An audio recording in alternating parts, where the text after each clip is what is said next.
Bonjour à tous, ravi de vous retrouver dans Smart Job, qui est le rendez-vous emploi RH de Bismart. C'est tous les jours en direct, vous le savez, du lundi au vendredi. Débat, analyse et expertise. Et vos rubriques habituelles, bien dans son job aujourd'hui, s'adapter, recruter pendant la crise Covid. On va en parler dans quelques instants avec la société Saretech. Elle recrute et elle a même signé un accord innovant de télétravail. On en parlera avec sa DRH. Smart et Réglo, vous êtes plutôt CDI ou CDD? Si vous voulez tout savoir sur ces contrats, mais on en parle dans quelques instants dans notre rubrique avec un expert juridique. La pause café avec Fanny Griesmer, on parle de l'entretien d'embauche, c'est jamais un moment très agréable, avec parfois cette question posée par le recruteur, est-ce que vous avez des questions? C'est un moment un peu stratégique, on y reviendra avec Fanny dans quelques instants. Et puis le cercle RH au cœur de l'actualité avec ce pass sanitaire, épineuse question, qui contrôle ce pass sanitaire? Quelles seront les entreprises qui seront soumises à vérification de leurs salariés? Et puis la ministre a tranché, elle a évoqué évidemment le risque pour les salariés non vaccinés de perdre leur emploi. On y reviendra parce que le débat a lieu en ce moment même à l'Assemblée nationale. Et puis dans Fenêtre sur l'emploi, pour terminer notre émission, recruter dans la rue, c'est possible. On reviendra avec cette start-up Atypique. Elle a fait un tour de France qui a lieu encore jusqu'au 23 juillet. La rencontre des salariés qui sont dans la rue. On fera le point avec elle. Ce sera à la fin de notre émission. Tout de suite, c'est bien dans son job. Une entreprise qui recrute, une entreprise qui a signé un accord de télétravail. C'est tout de suite.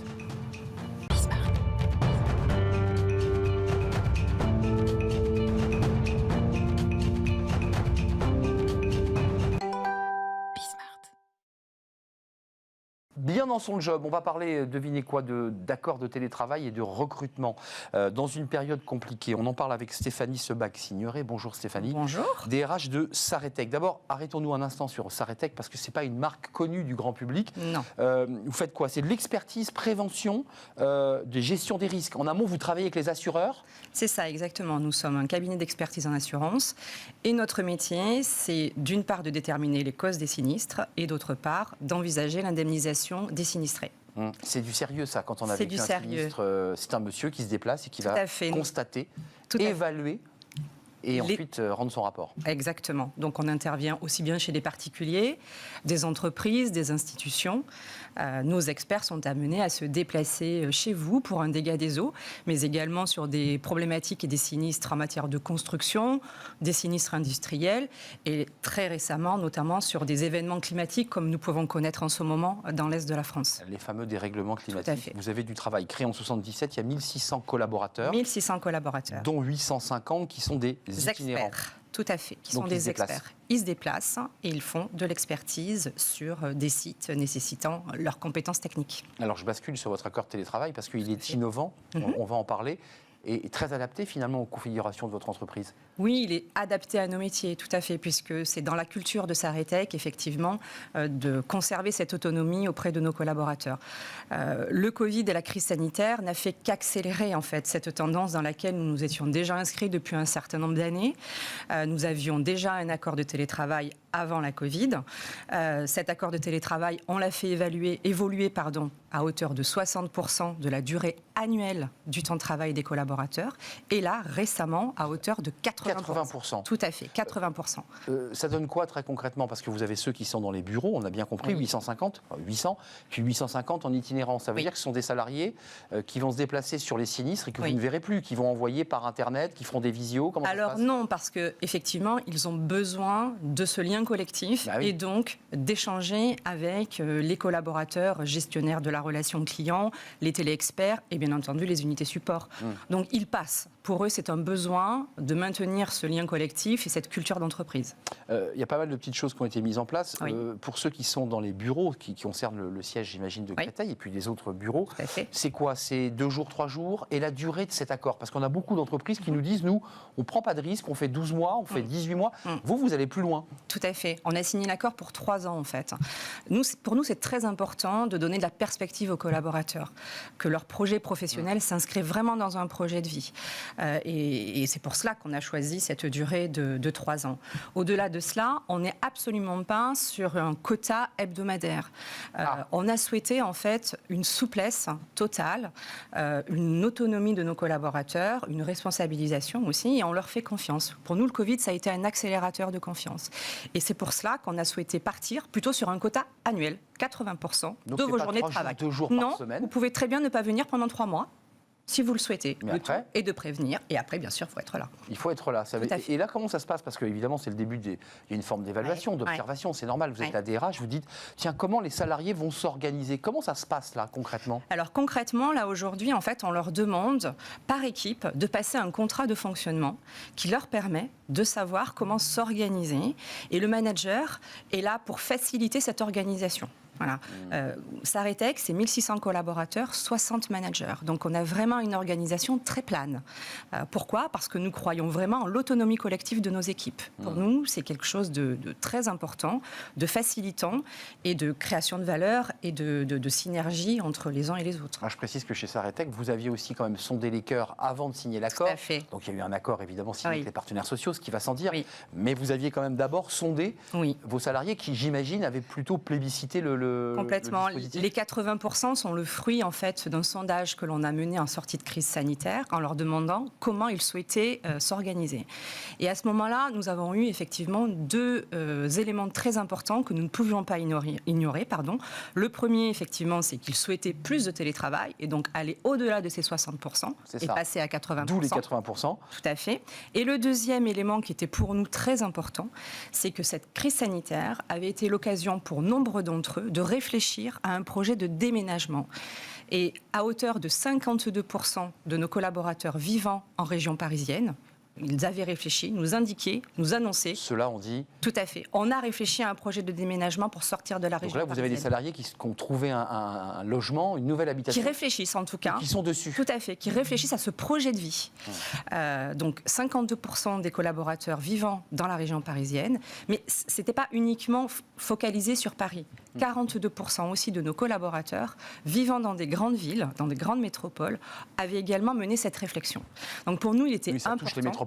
Complètement. Et il était pour nous important d'accompagner nos collaborateurs dans ce véritable projet de vie, de ne pas perdre nos talents et d'en attirer d'autres, tout simplement. C'est ce que vous faites d'ailleurs en nous évoquant sur ce plateau le caractère dynamique de cet accord. Il y a pas mal de petites choses parce que vous êtes la DRH, il y a quand même un onboarding à distance qui a été fait. Exactement. Et puis il y a un truc que je trouve intéressant, c'est ce projet collectif et collaboratif avec cette prime de 1500 en quelques mots avant de parler recrutement. C'est quoi ça? Alors tout simplement, pour engager, pour engager, pour fédérer, pour ne pas perdre la culture de l'entreprise et surtout pour redonner un sens à le pourquoi je viens au bureau. C'est-à-dire je ne viens plus pour travailler parce que de toute façon ça fait 1 an et demi que j'ai démontré mon engagement, mon sens des responsabilités et mon autonomie totale. Même si j'étais pas là tous les jours et que le Covid m'obligeait à rester chez moi. Exactement. Donc là, l'idée c'est de dire voilà, je viens au bureau, mais je donne du sens. Je viens au bureau parce que je vais travailler, mener à bien un projet social, environnemental. Chaque équipe va choisir son thème et nous, effectivement, nous avons attribué une enveloppe pour qu'ils puissent mener à bien ce projet. Donc ça va commencer, j'imagine que ça va commencer, les dossiers sont arrivés sur le bureau. Oui, tout à fait, ça avec commence. Plein de petites choses intéressantes. Avant de nous quitter, c'est important, il nous reste 2 minutes. Bien sûr. Par ailleurs, et avec tous les éléments que vous indiquez, vous recrutez. Exactement. Combien de salariés là? Combien de salariés à recruter? Alors cette année, nous allons recruter plus de 230 salariés. 230 salariés. 230 salariés en CDI hors turnover naturel, départ à la retraite, etc. Donc 230 Vous avez créations des besoins de postes. supplémentaires. On a des besoins supplémentaires. Dans quel domaine? Parce qu'il y a beaucoup d'entreprises qui font de la transformation digitale. C'est ces domaines-là ou c'est des opérationnels terrain? Ça touche tous les domaines. Ça touche des experts dommages, des experts construction. Ça touche aussi, bien entendu, les services back-office, comme l'informatique, la RH, la compta. Ça touche aussi toutes nos fonctions relations clients, puisque nous accompagnons les sinistrés. L'empathie, importante. Exactement. C'est très important. Que c'est stratégique. Exactement. Ce sont, je dirais, les points d'entrée de ces événements qui vous touchent et qui vous bouleversent. Donc c'est très important, effectivement. Vous avez souvent au bout du fil des gens qui ne sont pas bien, des patrons qui ont l'entreprise qui a brûlé. Bien sûr, des patrons, des particuliers, bien sûr. qui ont tout perdu. Donc il y a tout un travail de développement et de recrutement.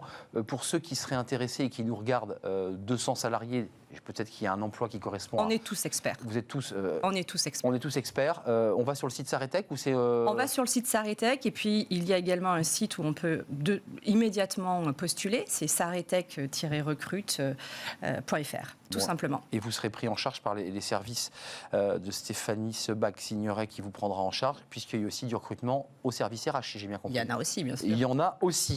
Voilà, donc c'est une entreprise qui grossit avec Dynamique. cet accord télétravail quand même qui est très intéressant parce qu'il est sur 3 ans et il est sur l'autonomie du salarié. On est bien d'accord. L'autonomie collective et individuelle. Avec cette réflexion qui doit avoir lieu en ce moment, j'imagine, de savoir comment on fait pour trouver notre bonne organisation. Le meilleur équilibre. C'était un plaisir de vous accueillir, Stéphanie Sebag-Signoret, DRH de Saretech. Allez sur le site saretech.fr si vous souhaitez changer d'emploi ou trouver un emploi, parce qu'il y a peut-être aussi des jeunes de l'alternance. Vous ouvrez aussi de l'alternance et surtout on forme au métier d'expert.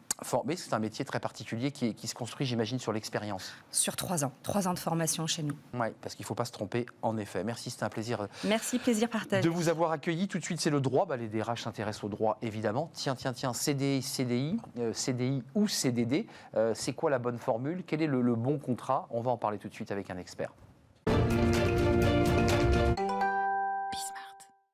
Vous êtes plutôt CDI ou CDD? Quel est le contrat qui correspond le mieux à ce que vous êtes? Alors c'est facile à dire comme cela, parfois c'est plutôt l'employeur qui vous oblige à choisir tel ou tel contrat. Ne rêvons pas. Christine Robin, merci d'être avec nous, merci de revenir sur le plateau. Bonjour. Juriste et experte RH, c'est SVP Information Décisionnelle.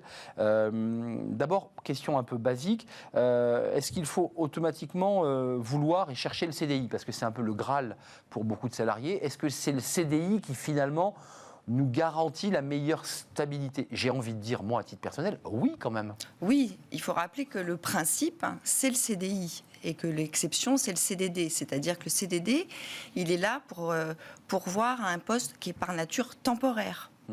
Et c'est pour ça que le législateur a encadré et en ayant prévu des cas où on peut recourir au CDD. Donc le principe, c'est le CDI.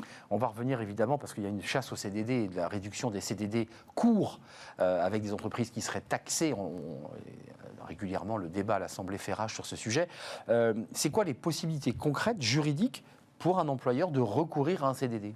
Alors, il faut qu'il ait un cas de recours. Donc, soit il connaît un accroissement temporaire de l'activité, ou il y a une tâche occasionnelle, telle que l'informatisation d'un service ou un audit, donc ça ne relève pas par nature de son activité. Ou alors, il a un salarié tout simplement à remplacer. Ou alors, on est dans un secteur où il est d'usage de recourir au CDD. C'est par exemple le cas de la restauration. L'audiovisuel. L'audiovisuel, les centres de loisirs.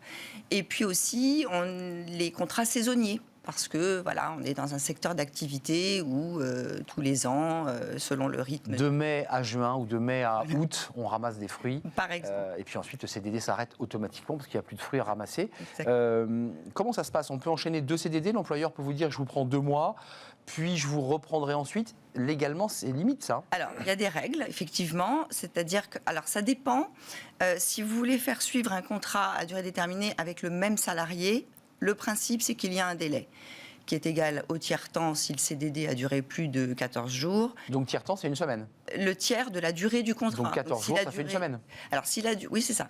S'il a duré moins de 14 jours, c'est la moitié. La moitié? La moitié. D'accord, donc la moitié, donc 8 jours d'attente pour renouveler un nouveau contrat de 14 jours.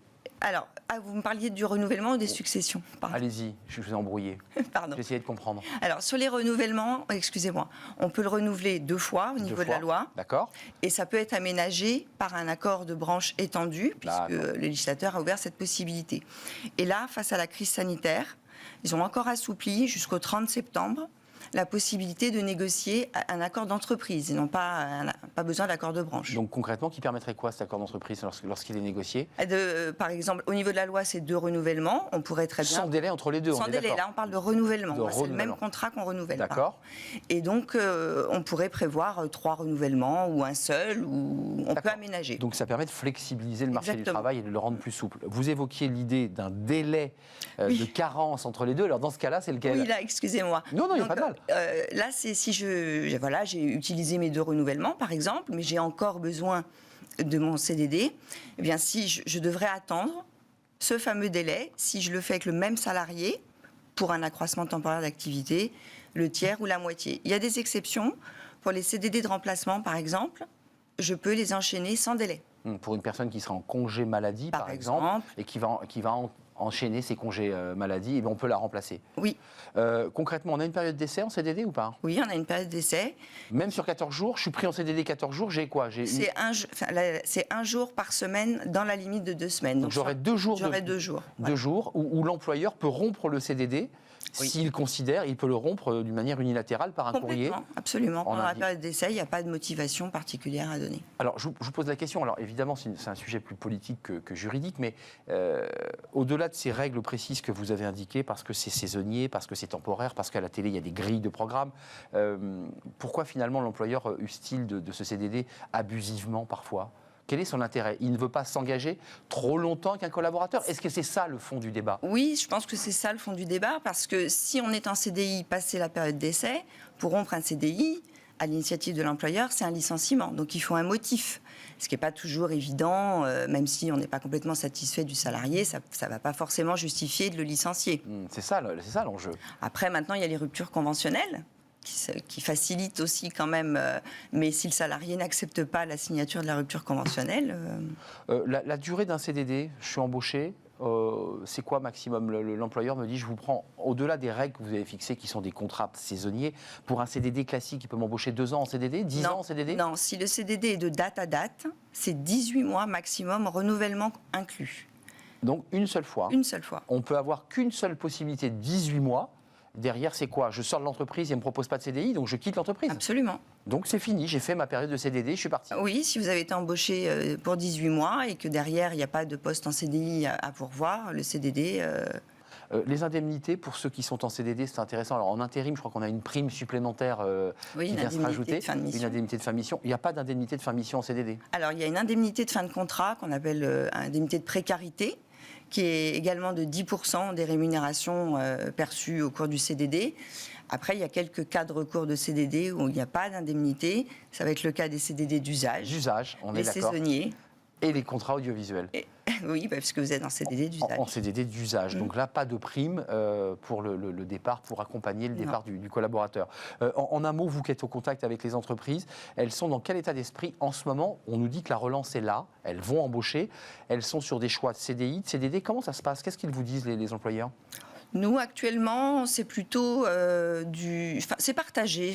Il n'y a pas d'augmentation du CDD. Non, moi, je n'ai pas constaté de tendance. J'ai même le sentiment, avec les invités qui viennent chez nous, qu'il y a aussi une volonté aussi d'engager et de fidéliser par le CDI aussi. Aussi, oui. Il y a cette volonté-là. Oui. Merci Christine Robin. Je vous en prie. Belles vacances, parce qu'on ne se reverra pas évidemment. Ce sont les dernières émissions de la saison. Ça a été un plaisir de vous accueillir sur le plateau. Juriste, experte RH chez SVP Information Décisionnelle. Vous êtes souvent venu, SVP Information Décisionnelle, sur notre plateau pour nous éclairer à la rentrée prochaine, j'espère. Oui. Merci d'être venu. Tout de suite, Stéphanie Griesmer, une habituée de l'émission, évidemment. Elle est là chaque jour avec moi pour sa pause café. C'est souvent un café très agréable à boire d'ailleurs. Elle est là.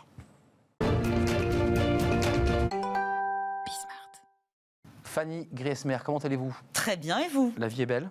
Bah écoutez, oui. Bon, est-ce que vous avez vécu ce que vous allez nous raconter? Bien sûr. D'accord. Les entretiens d'embauche avec les... Oh oui, j'en ai eu quelques-uns, oui, voilà. Effectivement. La fameuse question, mais cette fois-ci, du recruteur, parce que j'ai... Alors moi, pour tout vous dire, je n'attends pas la fin. Je n'attends pas qu'on me demande si j'ai des questions pour en poser. Mais... C'est l'audace de Fanny Griesmer. Non, c'est une déformation professionnelle, je crois. Ah oui, on pose des questions dans notre métier. On pose des questions, c'est un peu notre métier, effectivement, c'est vrai que vous avez raison.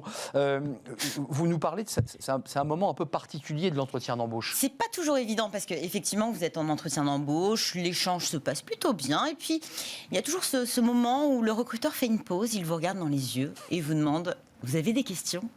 Et là, souvent, il y a un petit... 1000 choses qui se passent dans votre tête, vous savez pas toujours trop quoi répondre. Alors cela va sans dire que... mieux vaut en avoir des questions à ce moment-là, hein, et même de les avoir préparées avant l'entretien pour ne pas sécher au moment fatidique. Poser les bonnes questions en entretien, c'est un art. La bonne nouvelle, c'est que ça se travaille. Pourquoi c'est un moment finalement si stratégique? Parce qu'on a tout bien fait et puis on se dit, bon, dans 5 minutes, c'est fini. Parce que l'entretien, c'est un tête-à-tête avec un recruteur. Alors c'est vrai qu'on s'attend à être assailli de questions. Sauf que ce rendez-vous n'est pas à sens unique, c'est en échange. Le recruteur cherche le candidat idéal, mais vous cherchez le job idéal. L'entretien est donc le moment privilégié pour parler d'envie et de motivation réciproque. C'est un détail qu'on a tendance à oublier, surtout lorsque l'on est en recherche active d'un emploi, et pourtant il a toute son importance. Au-delà de ces considérations, il ne faut pas oublier non plus qu'il s'agit d'un exercice en soi, un exercice sur lequel vous êtes évalué encore, et oui, même si ça arrive à la fin. C'est l'occasion de montrer qu'on a compris ce que l'on attend de nous, qu'on a un bon raisonnement, qu'on est curieux, et puis surtout qu'on se projette dans le poste. Bref, c'est le moment où vous pouvez faire toute la différence et décrocher le poste tant convoité. C'est peut-être pour ça aussi qu'on a tendance à sécher, parce qu'on sait qu'il y a encore un petit peu de pression. Oui, la pression, c'est les dernières minutes du match. On peut poser n'importe quelle question, enfin, je veux dire, toutes celles qui nous passent par la tête.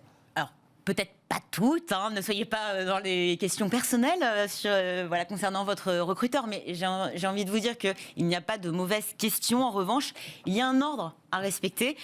Si vous commencez en demandant effectivement quel est le montant des tickets restaurants, je ne suis pas sûre que ça donne la meilleure impression de vous au recruteur. Bon, voilà, ça risque de le refroidir un petit peu. Donc voilà, on va voir un petit peu l'ordre qu'on peut suivre pour poser les bonnes questions, celles qui sont pertinentes.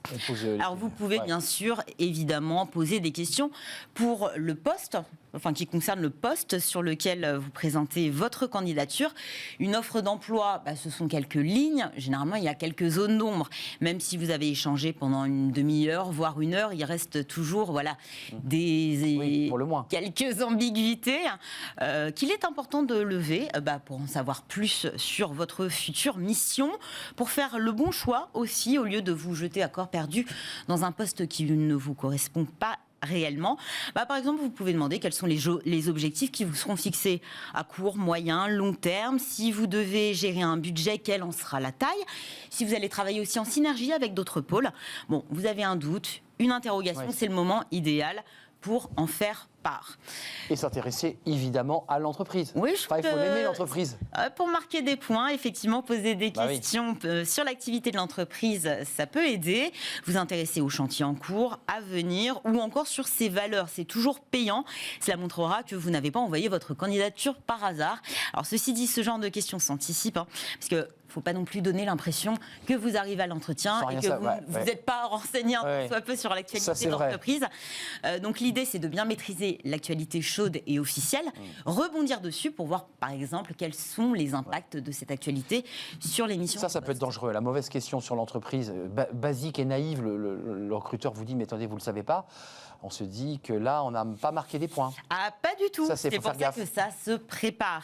Alors, est-ce que vous avez le droit, ou est-ce que c'est bien vu de poser des questions relatives aux avantages en nature? Je pense notamment au télétravail, au ticket restaurant, à la mutuelle, aux primes exceptionnelles.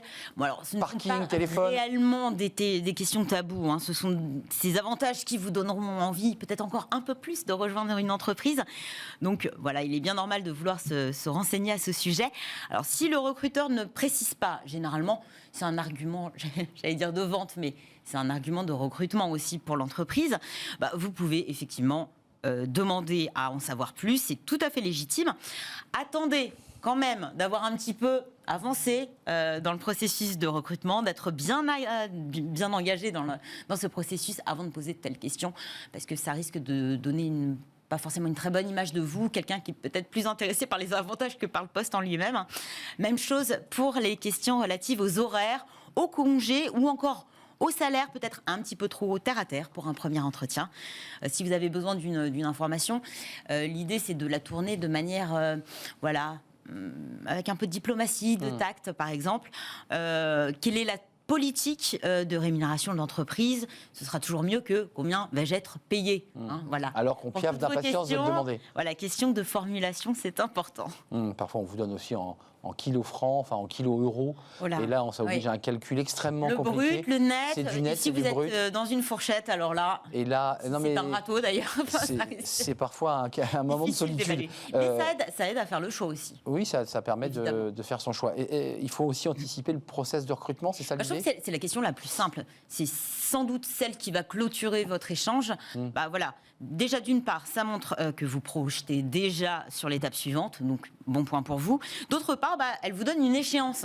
C'est-à-dire que vous savez que si on vous dit jeudi prochain, voilà, vous savez que d'ici jeudi, vous pouvez attendre patiemment, se ronger les ongles, s'angoisser en attendant que le téléphone sonne, et puis une fois arrivé à la date évoquée, vous pourrez tranquillement relancer le recruteur. Oui, donc il faut que ça nécessite un peu de prudence quand même dans les questions. Je trouve que c'est bien, ça borne en fait. Ça donne une limite, pas vous laisser dans l'inconnu. Et il arrive qu'on n'ait pas de questions. Oui, ça arrive. La mâchoire décrochée, l'émotion, trop d'émotions. Tant de choses qui se bouleversent dans votre tête. Pourquoi ? Parce que généralement, pendant l'entretien d'embauche, vous recevez énormément d'informations. Il faut un petit peu de temps pour les digérer. On sort généralement de l'entretien avec l'impression d'avoir un petit peu tout balayé. Alors, si jamais vous séchez, vous pouvez toujours proposer au recruteur de lui envoyer un mail avec une question éventuelle. Si tant est que vous en ayez une, bien sûr, dans les prochains jours. Ceci dit, l'idéal est quand même de saisir le moment où l'on vous offre cette opportunité pour la saisir et poser vos questions, d'où l'intérêt d'en préparer en amont. L'idée, je pense, avant de passer un entretien, c'est d'identifier ce que vous savez déjà par vos recherches et par le contenu de l'annonce et ce que vous voulez savoir. Et puis au fil de l'entretien, vous cochez. Parce que si vous posez une question sur un point qui a déjà été abordé lors de l'entretien, ça risque là aussi de faire mauvaise impression. Avant de nous quitter, je le répète, l'entretien est avant tout une rencontre. Si vous êtes à cet entretien, c'est que le recruteur s'intéresse à vous. Votre CV, il lui a tapé dans l'œil. Donc montrez-lui, au recruteur, mais surtout à l'entreprise, que vous aussi, vous vous intéressez à lui et à l'entreprise. En fait, ayez confiance sans être trop en confiance. C'est ça. C'est ça le conseil qu'on peut donner. Tout à fait. Vous avez des questions, Arnaud ? J'en ai aucune parce que malheureusement nous sommes en train de déborder, chère Fanny Griesmer. Vous m'enverrez un mail d'ici les prochains jours. Je vous enverrai un petit mail. Malheureusement, nous sommes un petit peu pressés, mais merci en tout cas pour ces conseils parce que c'est des moments un peu de sociologie, de l'intimité, du face-à-face qui n'est pas simple. Puis en fait, c'est un moment d'improvisation totale où vous êtes seul avec vous-même. On est nus face. Et vous faites une synthèse en fait d'un échange qui a duré parfois longtemps. On est nu face au recruteur, façon de parler. Le cercle RH, et dans quelques instants, c'est l'actualité. Le débat parlementaire fait rage avec des amendements sur ce pass sanitaire. Quelles conséquences pour vous ? Vous êtes des entreprises, vous êtes des restaurateurs. Vous êtes inquiets, évidemment, à l'idée de devoir contrôler, peut-être même devoir vous séparer de collaborateurs, de les licencier, tout simplement parce qu'ils n'auront pas été vaccinés au 30 août. C'est un casse-tête. Et évidemment, c'est un sujet de tension important pour vous, chef d'entreprise. On en parle, le cercle RH, c'est dans quelques instants, après cette pause.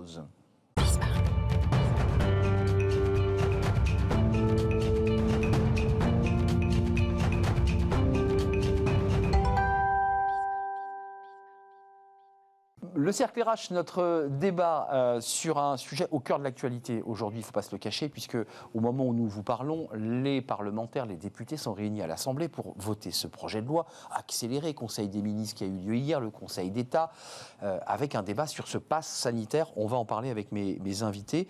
C'est un casse-tête parce que beaucoup d'employeurs ne savent pas encore quelles sont les règles qui vont devoir être fixées. La ministre a dit des mots très durs en évoquant le risque de licenciement de collaborateurs qui ne seraient pas vaccinés.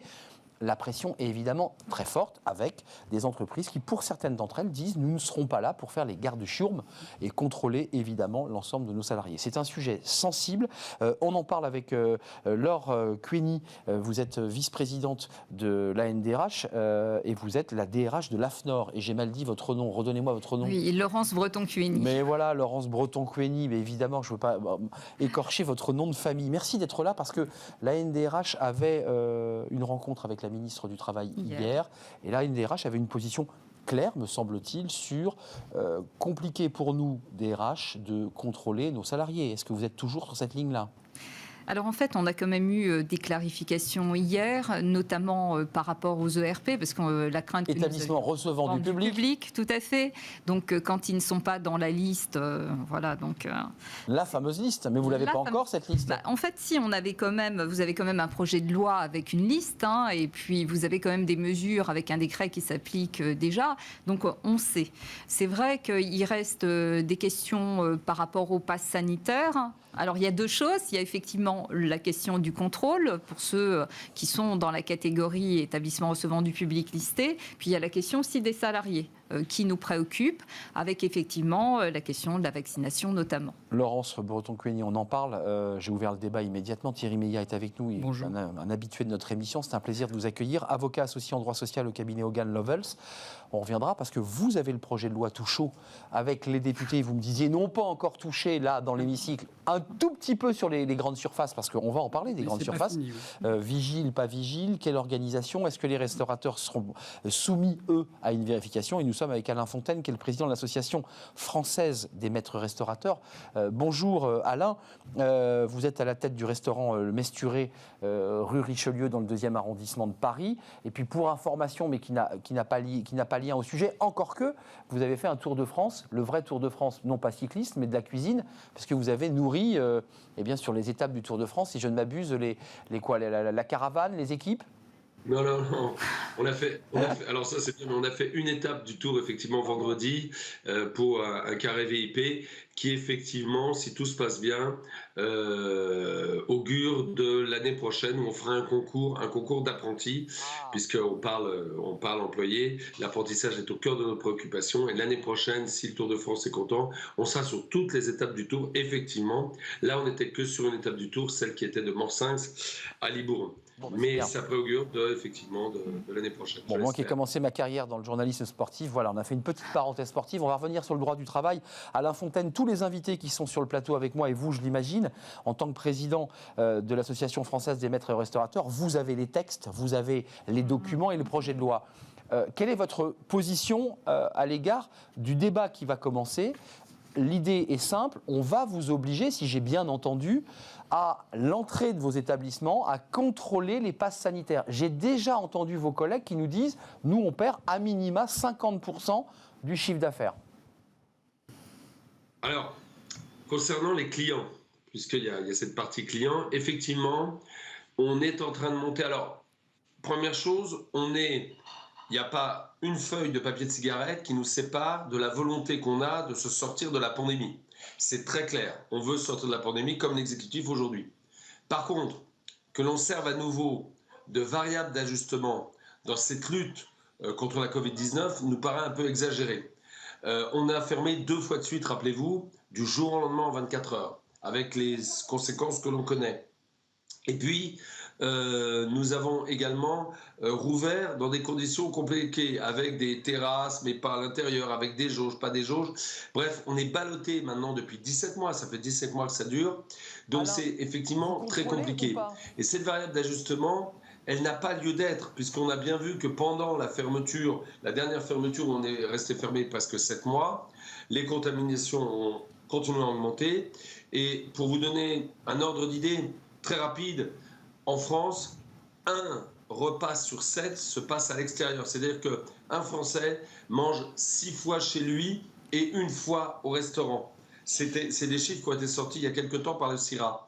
Eh bien, il faut savoir qu'aux États-Unis, c'est 1 sur 2. En Espagne, c'est 1 sur 4.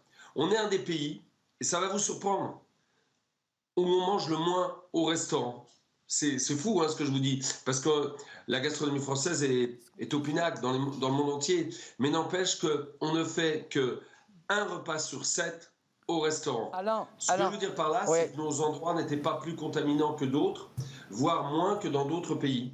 Alain, je vous donne la parole. C'est important à savoir. Juste répondez à ma question, simplement le débat a lieu. Est-ce que vous serez, vous, en tant qu'acteur de la restauration, vous êtes patron d'un restaurant, vous serez à l'entrée pour vérifier les passes sanitaires? Non, je mettrai un employé qui fera ce qu'il pourra. L'important, c'est de faire ce que l'on peut, mais on est sur un début d'usine à gaz. C'est ça. Donc, on est favorable à faire tout pour mettre un frein à la pandémie, mais tout, c'est pas n'importe quoi. Or là, on nous demande, je vais être très bref, 3 choses, des choses qu'on ne sait pas faire. 1, une logistique qui est celle d'un pass avec votre téléphone. Vous scannez le téléphone quand même du client.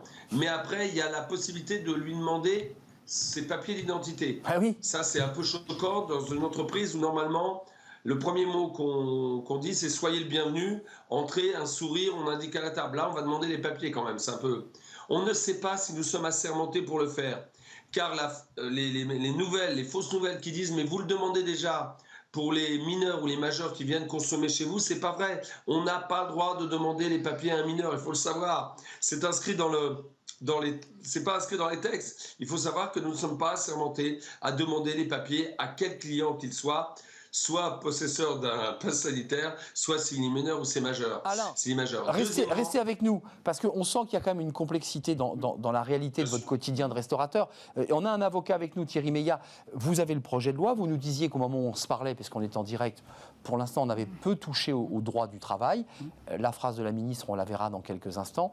Il y a 2 sujets qui sont évoqués aujourd'hui. Il y a la réalité de ces restaurateurs contrôlant des clients. On a entendu un restaurateur qui dit on fera ce qu'on peut. Et puis il y a la réalité des restaurateurs et entreprises qui vont devoir contrôler leurs salariés, qui est un autre sujet. Sur ce plan du droit, que dit le texte et qu'est-ce qui vous semble possible de faire selon des règles légales, parce qu'après il y a le Conseil constitutionnel et il y a évidemment des règles constitutionnelles sur l'autorisation ou pas de pouvoir appliquer ces lois. Qu'est-ce qu'on peut faire là sur ces points-là ? Alors d'abord, une observation sur les établissements de restauration, c'est qu'il y a eu une modification dans le projet tel qu'il est ce matin. Les députés ont introduit la notion de seuil, c'est-à-dire qu'un décret définira le seuil de clientèle à partir duquel il faudra procéder au contrôle. Alors, c'est en l'état, ça risque de bouger encore. C'est incompréhensible. Non, mais c'est intéressant parce qu'on sent qu'il y a quand même... une pression. Les députés se rendent compte que c'est probablement pas faisable, notamment pour les petits établissements, où effectivement, il n'y aura pas la main-d'œuvre, les ressources nécessaires. Pour revenir effectivement à la question du droit du travail, et si je parle de la restauration, comme le disait monsieur, il y a les clients, il y a les salariés. Mais oui. Puisque les Cuisine, salariés... serveur. Non, mais il y a deux problèmes. C'est que les salariés des établissements de restauration vont devoir, eux aussi, en fait, pouvoir de facto démontrer qu'ils sont vaccinés, même s'il n'y a pas pour eux d'obligation de vaccination. C'est pour les professionnels de santé. Mais en pratique, il va bien falloir... 30 août, hein. Voilà. Et le problème qui se pose, et d'ailleurs c'est un changement total de paradigme en fait avec ce projet, c'est qu'aujourd'hui, ce qui est interdit va devenir obligatoire. Je m'explique.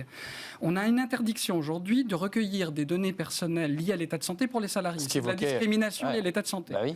Et donc, demain, ça va en fait en réalité devenir obligatoire. Et il y a un problème, à mon sens, d'anonymisation, parce que autant avec un client, on peut dire c'est une application, encore qu'il y a le papier d'identité, mais disons, bon, on ne le garde pas. Sinon, c'est un vœu pieux de dire que quand on contrôle l'état vaccinal d'un de ses salariés, on n'est pas au courant et on respecte la... Donc, il y a un problème. On respecte la confidentialité. C'est le débat de l'éthique. Oui, qui mais est en posé. même temps, le Conseil d'État a accepté le projet, a accepté ce projet-là. Et tel qu'il est, alors il faut voir, parce que je crois que la présidente de la CNIL va s'exprimer devant le Sénat aujourd'hui. La défenseur des droits a pris la parole aussi. Et très réticente. Voilà, à cause du problème de proportionnalité et d'atteinte aux libertés individuelles, et il restera le Conseil constitutionnel. Et en tout cas, on est vraiment, comme je vous dis, on est en train d'inverser, en fait, alors certes, pour une durée limitée, pour des publics encore limités, mais c'est le contraire de ce qu'on fait aujourd'hui. Laure Breton-Cougny, vice-présidente de l'ANDRH, avec une réunion hier avec la ministre Borne, elle dit, je cite la ministre, si les salariés ne sont pas vaccinés, le contrat sera suspendu sans rémunération et une fois le pass sanitaire validé, le contrat reprendra. Après 2 mois de suspension, ce sera un licenciement pour motif personnel, avec toutes les garanties de la procédure de licenciement, de manière à ne pas abandonner le collaborateur, qu'il puisse y toucher évidemment ses indemnités légales et son droit au chômage, dont les indemnités de licenciement pour le salarié, ce que ça va sans dire. Enfin, j'imagine que vous êtes face à une situation, vous, en tant que DRH, dans votre entreprise et dans votre organisation, qui, j'imagine, suscite quand même quelques débats. Alors, moi, je ne suis pas concernée dans mon entreprise. L'AFNOR n'a pas de contact au public, au sens où mais ce n'est pas un ERP listé. Donc, je ne suis pas concernée. En revanche, oui, j'ai dit ouf hier. C'est ça. En revanche, j'ai de nombreux collègues, et je présente ici l'ANDRH, qui sont concernés. Déjà, je voudrais dire qu'aucun d'entre nous n'a envie de faire des licenciements pour cause réelle et sérieuse en raison des coûts. Quand j'entends des politiques dire ça va permettre de séparer, au contraire, c'est l'effroi que certains veuillent saisir cette opportunité pour partir avec des indemnités légales. Et après, les contestations qui vont avec. Effet d'aubaine lié au Covid. Bien sûr. Voilà. Donc en fait, notamment dans les établissements de santé, vous imaginez bien, dans une période de pénurie, la crainte, effectivement, que certains aient envie, justement, par conviction ou autre, de profiter. Alors que finalement la vaccination est faite, pour justement pas faire supporter aux soignants ce qui s'est passé, notamment lors de la première vague. L'anonymat, quand même, Laure, c'est intéressant parce que ce débat de l'anonymat, de l'éthique, du rapport à l'éthique, de la liberté aussi d'être vacciné ou pas, vous risqueriez d'accéder à des données confidentielles. Et ça, ce sont des règles fixées par la loi. C'est compliqué, ça. En fait, c'est la problématique où jusqu'à présent, on nous disait d'inciter à la vaccination, mais on n'avait pas le droit de savoir qui était vacciné. Et en même temps, pour leur donner du temps, on savait qui nous le demandait. Donc en fait, on est aujourd'hui dans un paradoxe où finalement on sait, mais on ne devrait pas savoir.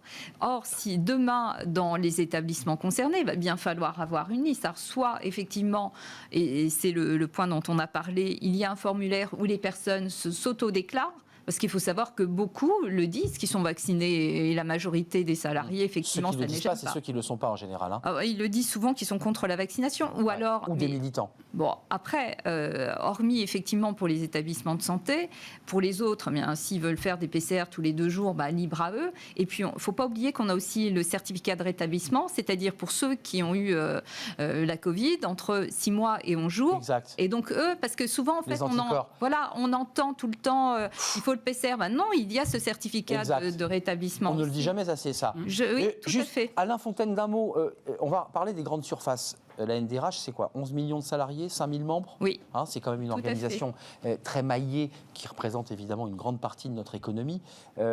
Alain, il y a eu un débat, et c'est dans le projet de loi, puisque le Conseil d'État a un petit peu ergoté sur ce point. Les grandes surfaces, pour le dire simplement, on dit, écoutez, nous, on ne peut pas mettre 500 ou 300 vigiles devant nos établissements à se relayer jour et nuit pour vérifier les QR codes. Donc, en un mot, le Conseil d'État a dit, on va faire exception pour la grande distribution, pour le dire simple. J'écarrie un peu, mais c'est ça l'idée. C'est resté quand même. C'est quand même dans le texte. Il y aura des amendements, j'imagine. Voilà, il y en a déjà. De lobby. C'est dedans. C'est dedans. Et vous dites, nous, petit établissement, on nous demande beaucoup. En fait, est-ce qu'il y a comme ça une disproportion, finalement, une nouvelle fois, entre les mastodontes de la distribution qui nous ont nourris pendant le Covid et vous, petits restaurateurs, entre guillemets? On a exactement le même problème. C'est-à-dire, on a un problème de riches et de pauvres. C'est-à-dire qu'il y a des restaurants huppés ou étoilés qui ont déjà du personnel dédié à l'accueil. Vous voyez bien, quand vous allez dans ce type de restaurant, vous avez des gens qui sont dédiés à l'accueil et eux pourront sûrement faire fonctionner tout ce pass sanitaire. Par contre, les petits restaurants, le couple qui travaille avec un apprenti en cuisine et un apprenti en salle, bref, ceux qui ont les moyens minimums pour arriver à survivre. En ce moment, il s'agit de survivre dans certaines régions. Eux, ils ne pourront pas le mettre en place. Donc, effectivement, on a une disproportion, même dans notre métier même. C'est sûr que ça va poser des problèmes. C'est pour ça, d'ailleurs, que les députés essayent de mettre un seuil.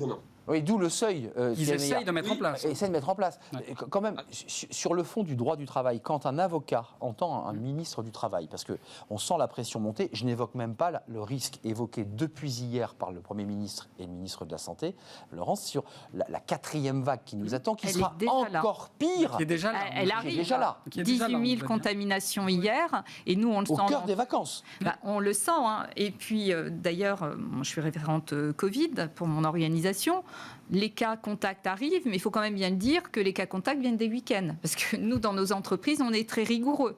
Donc, c'est bien un moment où les personnes tombent le masque, pas forcément dans les restaurants quand il y a plus d'1 mètre, mais plutôt dans des endroits où ils sont proches les uns des autres. Donc, c'est une réalité et aucun d'entre nous n'a envie de revivre des confinements et voilà, des limitations. Juste, Alain, d'un mot, je ne voulais pas demander, mais je posais la question à l'avocat qui va nous répondre sur cette phrase terrible de la ministre qui dit « on ira jusqu'à se séparer de collaborateurs s'il ne plie pas le genou ». Vous vous séparerez de votre cuisinier s'il vous tient tête en disant « écoutez Alain, je vous aime beaucoup mais je n'irai pas me faire vacciner ». Et vous voyez votre cuisinier sortir du restaurant là, et vous avez une petite larme qui coule. Alors je sais que c'est vous le chef, mais quelqu'un qui est utile dans votre structure qui s'en va, c'est compliqué pour un cuisinier, pour un chef de perdre son cuisinier. J'ai des employés qui sont avec moi depuis certains 30 ans, d'autres 10 ans. Je garde mes employés, j'ai cette chance-là, en aucune manière. Mais alors en aucune manière, parce que je suis un homme de liberté et je suis républicain, mais je suis aussi un patron. Comme tous les patrons, j'ai la liberté d'entreprendre et la liberté de travailler. C'est pas pour un problème de sphère privée que je mettrai un terme à la sphère professionnelle d'un de mes collaborateurs. Jamais, jamais, jamais de la vie. C'est incroyable ce qu'on nous demande de faire. Nous sommes à la limite à la limite des frontières de la démocratie, à la limite du code du travail. Alors, je crois que l'avocat qui est sur place, c'est ça, Thierry, peut en concrètement. parler. Nous sommes à cette limite-là. Cette phrase, elle est terrible. Je ne parle pas de ceux qui manifestent, et qui manifestent d'ailleurs de plus en plus nombreux dans les rues pour contester, mais l'avocat, là, on est quand même aux limites de quelque chose d'incroyable. En fait, on change là encore, de paradigme, c'est-à-dire qu'on explique effectivement que pour une raison liée à l'état de santé, alors certes, encore une fois, c'est exceptionnel, c'est pour une durée limitée, j'entends bien, mais en fait, on est en train de nous dire, pour une raison liée à l'état de santé au sens large... On rompt le contrat. On rompt le contrat, mais alors attention, je rebondis sur ce que disait Madame, de toute façon, même les employeurs qui envisageraient, ce qui devrait quand même être extrêmement rare, qui envisageraient de se séparer de collaborateurs pour ce motif, je leur conseille quand même la plus grande attention, parce qu'il y a énormément d'incertitudes. D'abord, le projet tel qu'il est, il dit peut conduire à la rupture du contrat de travail. Oui, c'est très subtil, ça. C'est une sorte de motif objectif sui generis, mais surtout, Madame Borne a dit, avant, il faudra quand même rappel à l'ordre, avertissement... Il y a toute une étape, etc. Et puis en plus, on ne sait pas on sait ce qu'a dit Madame Borne, mais qui n'est pas dans le projet de loi. C'est-à-dire que le salarié aura une indemnité de licenciement, donc ce ne sera pas un licenciement pour faute grave. Non. Mais quid du préavis? Cause réelle et sérieuse? Alors ça devrait être une cause réelle et sérieuse, mais quid du préavis? Parce que le salarié normalement licencié pour ce motif ne pourra pas l'exercer, donc l'exécuter. Donc est-ce qu'il aura au droit à un préavis? On ne le sait pas. Et surtout, tout ça sera soumis à l'appréciation des juges. Exact. Et donc une jurisprudence. Et il y aura une jurisprudence. Alors encore une fois, on peut espérer que ce sera rare et que les employeurs n'auront pas envie. Et ce que disait Madame, c'est après j'en aurais terminé, mais c'est qu'effectivement, pour imaginer des salariés qui le feront pour provoquer un départ. Laurence Breton-Cueny, puis Alain qui levait la main parce qu'il est en visio, donc évidemment il faut qu'il s'exprime aussi. Oui, mais juste un point. Je voulais dire, les restaurateurs, les salariés ne sont pas concernés par la vaccination. La vaccination, c'est très limité. Professionnels médicaux et paramédicaux, les personnels en contact avec personnes vulnérables, les pompiers, voilà, les personnes employées à domicile. Et eux, effectivement, peuvent jusqu'au 15 septembre. Les autres, non. Donc vous dites, rassurez-vous. En fait, on respire un peu. Souvent, en fait, il y a un mélange. Aujourd'hui, c'est effectivement... Alain vous dit non, oui, mais Gabriel Attal a dit, le porte-parole, qu'il y avait une incohérence dans le projet, ce qui est quand même étrange pour un projet qui il a été écrit assez vite, quand même. Très vite, mais qui disait qu'effectivement, pour la restauration, ils ne font pas partie des publics avec obligation vaccinale, mais par contre, ils devront être contrôlés et ils devront pouvoir montrer qu'ils sont vaccinés ou qu'ils ont fait un test spécial. On est d'accord, Alain. Mais par contre, ils ne pourront pas être licenciés pour ce motif. Voilà, donc c'est incohérent. Donc il y a une incohérence, à mon avis. Alain, juste un mot là sur ce point, parce que Laurence Breton-Cueny nous dit, attendez, on respire, on revient, il y a une liste précise, et ça ne concerne pas les 3/4 des salariés dans les faits. Donc les DRH sont un peu à l'abri. La cohérence, Alain, parce que vous dites, je ne me sépare pas de collaborateurs, parce que moi je les aime, mes collaborateurs, et je ne les perdrai pas. Ok. Vous dites, je ne pourrais pas forcément contrôler les passes sanitaires. Très bien. Avec un risque d'amende. Quand même, la loi précise une amende qui a baissé, je crois, à 7 500 ou 9 000. Ça reste assez copieux quand même, 9 000 € d'amende pour un restaurateur. Et l'incohérence là, que soulève Thierry Meillat? Alors, en ce moment, c'est en discussion. Les syndicats montent au créneau pour cela, parce que je vous rassure, non, je vous rassure pas.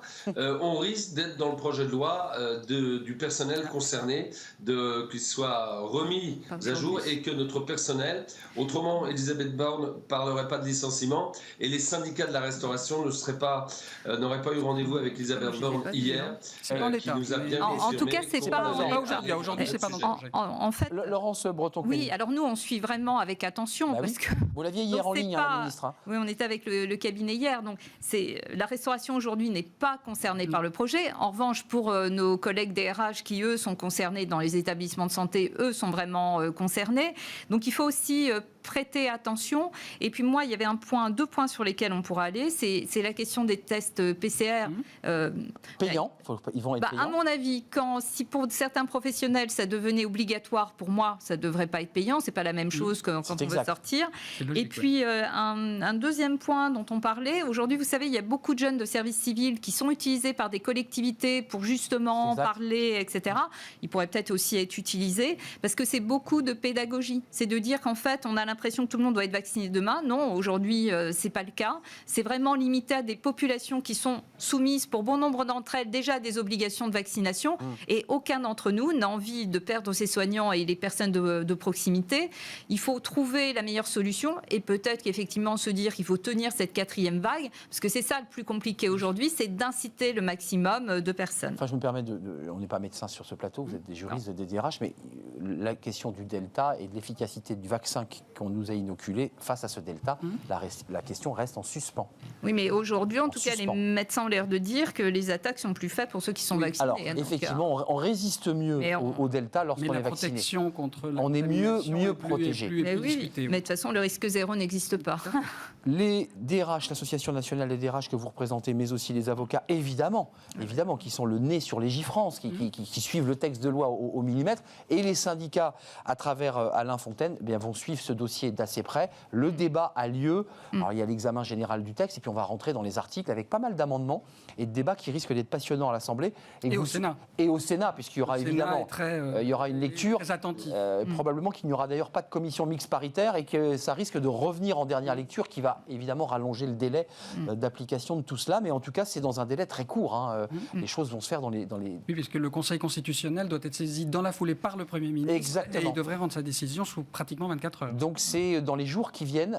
Nous suivrons ce dossier de très près. Merci Alain Fontaine, restaurateur Le Mesturet, rue de Richelieu, qui est une très belle rue, dans le 2e arrondissement de Paris. Oui, c'est une jolie rue. Merci à Laurence Breton-Cueny. Décidément, je vais vous appeler Laure. Oui, Qu'est-ce que c'est que cette histoire? J'en sais rien. Laurence Breton-Cueny, vous êtes la DRH d'AFNOR, pas concernée directement, vous l'avez évoqué. Oui, mais vous avez fait quand même, ouf. mais quand même concernée par la protection et je rappelle par les gestes barrières. Et là, l'entreprise est vigilante, évidemment. Bien sûr. Et vous avez fait le boulot.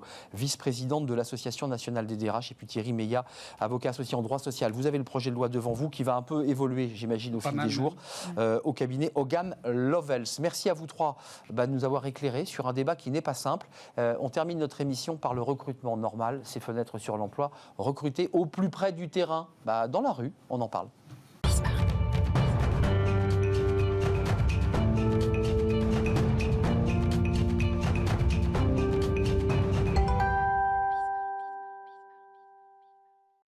Fenêtre sur l'emploi. On va quitter un tout petit peu les rivages du pass sanitaire. Tiens, encore que. Nous sommes avec Nicolas Morby, fondateur d'Etypic. Bonjour à vous. Comment allez-vous? Ça va. Alors, on a parlé du Tour de France avec un restaurateur tout à l'heure qui, lui, a cuisiné pour les étapes cyclistes. Alors, vous, c'est pas le Tour de France non, pas du tout. cycliste, mais vous êtes engagé jusqu'au 23 juillet, Etypic, oui. Votre start-up, il faut préciser que c'est une start-up, engagée sur un Tour de France. Alors, c'est quoi votre Tour de France? C'est aller recruter au plus près? Exactement. C'est un Tour de France de l'emploi qui scelle le partenariat que j'ai avec Nous de France. Et l'idée, en fait, c'est d'aller vraiment directement à la rencontre des candidats. C'est vraiment changer complètement la façon de recruter. Plus de CV, plus de choses comme ça. Plus de CV, plus de lettres de motivation. L'objectif, c'est vraiment qu'au lieu que ce soit le candidat qui arrive à l'entreprise, c'est l'entreprise qui va directement chercher leurs futurs talents dans les centres commerciaux au shopping de Nous. Alors ça veut dire que quand vous faites vos courses, vous mettez vos produits, puis à la sortie du tapis, il y a quelqu'un d'Etypic qui vous dit « Bonjour, j'ai des emplois à vous proposer ». Bonjour, est-ce que vous cherchez du travail? Est-ce que vous cherchez du travail? Est-ce que vous cherchez du travail? Et suite à cela, il va lui faire remplir un questionnaire élaboré par une docteure en sciences cognitives qui va permettre de détecter... Tout de suite sur place, Sur place, le savoir-être en 16 questions. Et donc du coup, on va avoir une tendance sur qui il est. Ce qui est intéressant avec cette méthode de recrutement, c'est qu'on peut avoir accès à ce qu'on appelle, j'aime pas ce terme, mais les personnes invisibles. Vous voyez, les personnes qui sont présentes sur aucun job board. Et ça permet justement véritablement de pouvoir identifier ces personnes et de pouvoir aussi leur parler de certains métiers sur lesquels ils n'auraient pas forcément pensé. Oui, parce que à l'issue de ces 16 questions, parce que tout ça va très vite, oui. la machine et j'imagine l'algorithme sort quelque chose qui ressemble à un début de profil. Complètement. Et on dit à la personne, tiens, vous pourriez aller dans ce... Et la personne doit vous dire parfois, j'imagine, vous êtes allé sur le terrain évidemment, vous avez suivi vos équipes, j'avais absolument pas imaginé que j'irais là. C'est complètement ça, et notamment dans cette période économique assez dramatique, on parle beaucoup de métiers en tension, c'est vraiment la marque de fabrique d'Etypic. On est sur ces métiers-là, les métiers du BTP, les métiers de l'hôtellerie-restauration, les métiers de la santé notamment. Et ce qui est intéressant, c'est que, pour revenir sur ce que vous dites, c'est que les gens ne pensaient ne pas être capables d'aller vers tel ou tel métier. Et ils se censuraient en quelque sorte. Oui, complètement, parce que vous savez, avec tout ce qu'on met, et là on en parle beaucoup, des soft skills, des math skills, des life skills, des hard skills. Il y en a des skills. Il y en a beaucoup, il y en a vraiment beaucoup. Et donc du coup, l'avantage du face-à-face, c'est qu'on peut vraiment vulgariser les choses. On peut leur expliquer en quoi consiste véritablement tel ou tel métier. La personne a répondu à ce questionnaire. Vous lui avez dressé ce profil et un entretien, en quelque sorte, s'engage, un échange, puisqu'il faut prendre un petit peu de temps quand même. Complètement. Qu'est-ce qui se passe ensuite? La personne vous dit, je vous rappelle, comment on fait? On va la recontacter. On va la recontacter pour vraiment bien s'assurer qu'il correspond aux besoins de l'entreprise. Bien évidemment, la première étape, c'est quand même les besoins de l'entreprise. Et après, on va agir autour de la zone de chalandise de celle-ci. Donc la personne est recontactée, puis ensuite s'enclenche quoi, je dirais un processus plus traditionnel de recrutement, où je dirais tout a été déjà joué au bout des caisses. Les deux, traditionnel et en même temps, bien évidemment, il y a une préqualification au bout des caisses. Donc du coup, c'est un peu les deux. 23 juillet, hein, c'est bien ça. C'est effectivement, c'est après-demain. C'est après-demain. Où est-ce qu'on peut encore vous trouver? Les saisons de mots. À Meaux. Exactement. À Meaux, c'est intéressant de le savoir. Vous avez déjà, j'imagine, un petit tableau de bord, un état des lieux du nombre de personnes qui ont été sondées, ceux qui ont répondu. Ça donne quoi là en termes de chiffres? C'est hallucinant. Il y a dans notre base, sur les 9 semaines, parce qu'on a agi dans le Rhône-Alpes, dans les Hauts-de-France et là dans l'Île-de-France, et on termine ce Tour de France de l'emploi en Île-de-France, on a entré 2500 personnes. Vous imaginez 2500 personnes. C'est incroyable. Il y a même des commerçants, des centres commerciaux qui nous ont demandé de recruter pour eux. Bah oui. C'est-à-dire tous les magasins qui peinent à recruter alors qu'ils ont les milliers de clients qui arrivent. Mais oui, c'est incroyable. Et c'est pour ça que je suis très content de ce partenariat avec nous, parce qu'ils ont enfin compris, enfin en tout cas un bailleur, qu'il fallait passer d'un mono-usage à un lieu de vie mixte. Et c'est intéressant parce que du coup, un centre commercial est bien ancré sur un territoire. C'est vrai. Ils sont souvent autour de quartiers prioritaires de chaque ville et il y a énormément de talents là-bas. Et ils ont quelque chose à faire valoir, ils ont quelque chose à dire, ils ont quelque chose à faire. Et là, pour le coup, je suis très content d'aller dans cette direction-là. Ouais, c'est-à-dire qu'au cœur, finalement, de la vie, parce que la consommation des produits alimentaires, c'est le cœur de la vie, on est obligé de manger 3 fois par jour. Là, l'idée, c'est 2500. Sur ces 2500, là, vous êtes, j'imagine, dans un processus pour certains d'onboarding, là. Comment ça se passe? Complètement. Oui, c'est complètement ça. Il y a mes équipes qui sont, en ce moment même, où on discute, d'essayer d'onboarder en fait les personnes pour les différents partenaires clients que j'ai. Donc vous dites BTP, vous dites quoi? C'est quoi C'est Suez France notamment. Il y a aussi également les métiers de la logistique, notamment VP, notamment sur la région du Rhône-Alpes. Comme vous le savez, c'est quelque chose qui est très très en tension. Mais on va parler aussi de la santé. J'ai la chance de travailler avec Domusvie, qui est le 3e groupe français d'EHPAD. Ils sont venus sur nos plateaux. Oui, vous avez eu Céline Favre. Absolument. Vous suivez notre émission. C'était un très bon point, Nicolas. je suis fan. Je suis fan. Et ce qui est extraordinaire aussi avec Domusvie, c'est qu'ils ont enfin compris qu'il fallait faire des VAE. C'est-à-dire qu'il y avait des personnes qui avaient une appétence pour la santé. Et l'idée, c'est de les accompagner vers une certification. Et donc, on est content de travailler avec eux sur ce sujet-là. Des métiers à valoriser aussi, parce que c'est des métiers, c'est vrai que spontanément, on ne va pas forcément vers le service à la personne. Et c'est vrai que Domus, et à travers vos actions, donne peut-être envie de se tourner vers ces métiers. Oui, et les métiers de la personne, le BTP et autres. Mais pourquoi? Parce que c'est des fausses croyances. Même l'hôtellerie-restauration. Là, il y a des vrais enjeux. Gros problème en ce moment, évidemment, de recrutement en hôtellerie-restauration, avec des manques partout. Et oui, ces manques sont dus, ils sont assez simples à expliquer. C'est-à-dire que c'est l'origine même des métiers en tension. Les métiers en tension, c'est quoi? C'est un manque d'attractivité, c'est un manque de lisibilité, c'est plusieurs choses. Et là, du coup, pendant cette période Covid, les personnes se sont juste rendues compte que finalement, ils avaient envie de passer du temps avec leurs enfants, que c'était finalement plutôt agréable. C'est pas bête. Ils avaient envie de se reconvertir. Mais pour autant, et là, j'ai beaucoup déstabilisé certaines personnes. Il y a énormément de gens dans la rue qui veulent exercer ce métier-là, sauf qu'ils ont l'impression de ne pas en être capable. Prérequis. Bien sûr, on en revient à ce débat. Merci Nicolas Morby. Merci à vous. Pour votre fidélité à l'émission et puis le travail que vous avez fait. Alors vous n'avez pas terminé sur les Champs-Élysées votre Tour de France, mais vous le terminez à Meaux, si j'ai bien compris. Oui, mais là en même temps, c'est pas mal aussi. Pas très loin des Champs-Élysées. C'est pas très loin des Champs-Élysées. C'est un peu les Champs-Élysées de Meaux pour terminer ce Tour de France, qui est passionnant parce que c'est le contact direct avec les salariés, les futurs salariés du secteur. Et d'ailleurs, j'aimerais juste clôturer par le fait que rapidement, un entretien, ça finit toujours par un face-à-face. Pourquoi on ne commencerait pas par du face-à-face? Vous avez fait le processus inverse. Exact. Atypique, c'est votre entreprise, c'est votre start-up. Et ça cartonne parce qu'il y a beaucoup de grandes entreprises qui cherchent évidemment à recruter. Merci, nous sommes un peu en retard. Merci à Fanny Griesmer, bien entendu. Merci à Pauline Gratel. Merci à toute l'équipe. Romain Luc à la réalisation et Guillaume au son. Bien sûr, merci à Emma pour l'accueil invité. Merci à vous qui nous regardez. Et merci à tous ceux qui nous sont fidèles et qui aiment notre émission. Je serai là demain. D'ici là, portez-vous bien. Il fait très beau partout. Sur vos lieux de vacances, peut-être. Bye bye.